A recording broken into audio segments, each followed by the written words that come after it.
भगवत गीता यानी साक्षात भगवान की वाणी। यह अर्जुन और भगवान श्री कृष्ण के बीच हुआ दैवीय संवाद है। हिंदू धर्म के पवित्रतम ग्रंथों में से एक श्रीमद् भगवत गीता है। श्रीमद् भगवत गीता का उपदेश महाभारत का युद्ध आरंभ होने से पहले भगवान श्री कृष्ण ने अर्जुन को दिया था। श्रीमद् भगवत गीता महाभारत के भीष्म पर्व के सम्मिलित उपनिषद के रूप में दिया गया है। इसमें 18 अध्याय और 700 श्लोक हैं। भगवत गीता का ज्ञान तकरीबन 5560 वर्ष पूर्व पहले दिया गया था। भगवत गीता की गणना उपनिषद और ब्रह्म सूत्र में शामिल है। जो हिंदू धर्म की परंपरा में गीता का स्थान वही है जो उपनिषद और धर्म सूत्रों का है। उपनिषद को गाय और गीता को गाय का दूध कहा गया है। उपनिषदों की अध्यात्म विद्या को भगवत गीता सर्वांश में स्वीकार करती है और उपनिषदों की विद्याएं गीता में ही है। अश्वत्थ विद्या, अव्यय पुरुष विद्या, अक्षर पुरुष विद्या और क्षर पुरुष विद्या भगवत गीता में है जो उपनिषद की विद्या है। वास्तव में श्रीमद् भागवत गीता का महात्म्य वाणी द्वारा वर्णन करने के लिए किसी की भी योग्यता नहीं है, क्योंकि यह एक परम रहस्यमय ग्रंथ है। इसमें संपूर्ण वेदों का सार संग्रह किया गया है।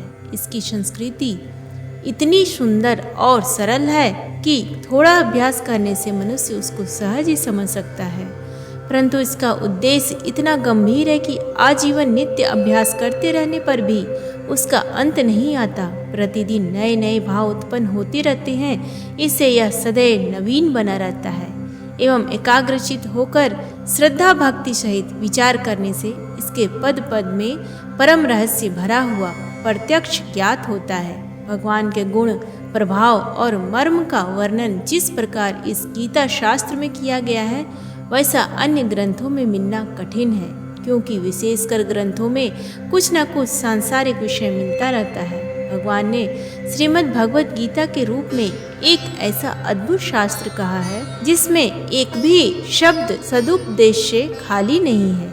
श्री वेद व्यास जी ने महाभारत में गीता जी का वर्णन करने के उपरांत कहा है, गीता सुगीता करने योग्य है, अर्थात श्री गीता जी को भली प्रकार पढ़कर अर्थ और भाव सहित अंतःकरण में धारण कर लेना मुख्य कर्तव्य है, जो कि स्वयं पद्मनाभ भगवान श्री विष्णु के मुखारविंद से निकली हुई है। फिर अन्य शास्त्रों के विस्तार से क्या प्रयोजन है? स्वयं श्री भगवान ने इसके महात्म्य का वर्णन किया है। भगवत गीता हिंदू धर्म का पवित्र ग्रंथ है जो महाभारत का युद्ध आरंभ होने से पहले भगवान श्री कृष्ण द्वारा गीता का संदेश जो अर्जुन को सुनाया है। भागवत गीता में 18 अध्याय और 700 श्लोक संपूर्ण वेदों का सार वर्णित है। श्रीमद् गीता को अर्जुन ने अतिरिक्त संजय ने सुना और संजय ने धृतराष्ट्र को सुनाया।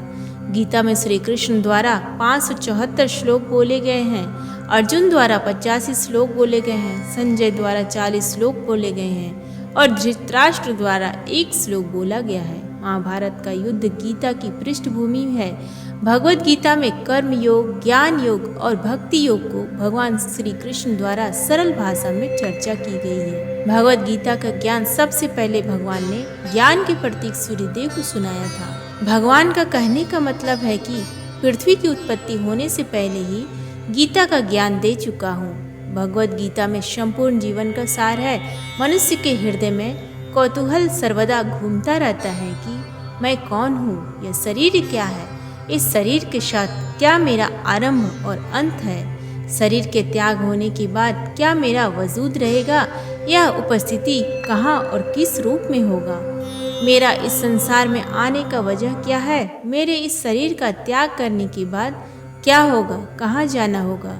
ही बात सोचकर हम अपने ही बारे में नहीं जानते हैं। भगवान श्री कृष्ण ने गीता में धर्म संवाद के आधार से इन सारे प्रश्न के उत्तर सरलता से दिए गए हैं। इस शरीर में जीवात्मा की मौजूदगी के कारण 36 तत्व एक साथ काम करते हैं। जीवात्मा का स्थान है और जीवात्मा किस स्थान में रहता है? जीवात्मा ही शरीर का मालिक है, परंतु एक तीसरा पुरुष भी है। जब तीसरा पुरुष प्रकट होता है तब 36 तत्व वाले इस शरीर को और जीवात्मा का भी नाश कर देता है।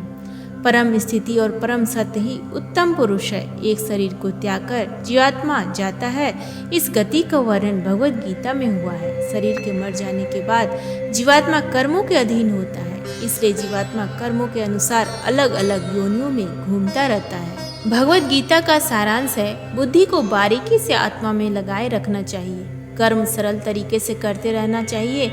भगवान श्री कृष्ण ने गीता में बार बार यही कहा है कि आत्मा को स्थिर रखो। स्वाभाविक कर्म करते हुए बुद्धि का निरपेक्ष होना सरल है, अतः इसे ही निश्चयात्मक मार्ग माना है।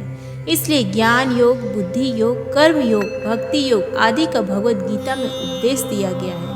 इस पर विचार करते हैं तो सभी योग बुद्धि से भगवान श्री कृष्ण को अर्पण करते हैं। इस कारण अनासक्तम योग, निष्काम कर्म योग स्वयं सिद्ध हो जाता है। श्रीमद् भगवत गीता कलयुग के प्रारंभ के मात्र 30 वर्ष पहले मार्गशीर्ष शुक्ल एकादशी के दिन कुरुक्षेत्र के मैदान में अर्जुन के नंदी घोष नामक रथ पर सारथी के स्थान पर बैठकर भगवान श्री कृष्ण ने अर्जुन को गीता का संदेश दिया था।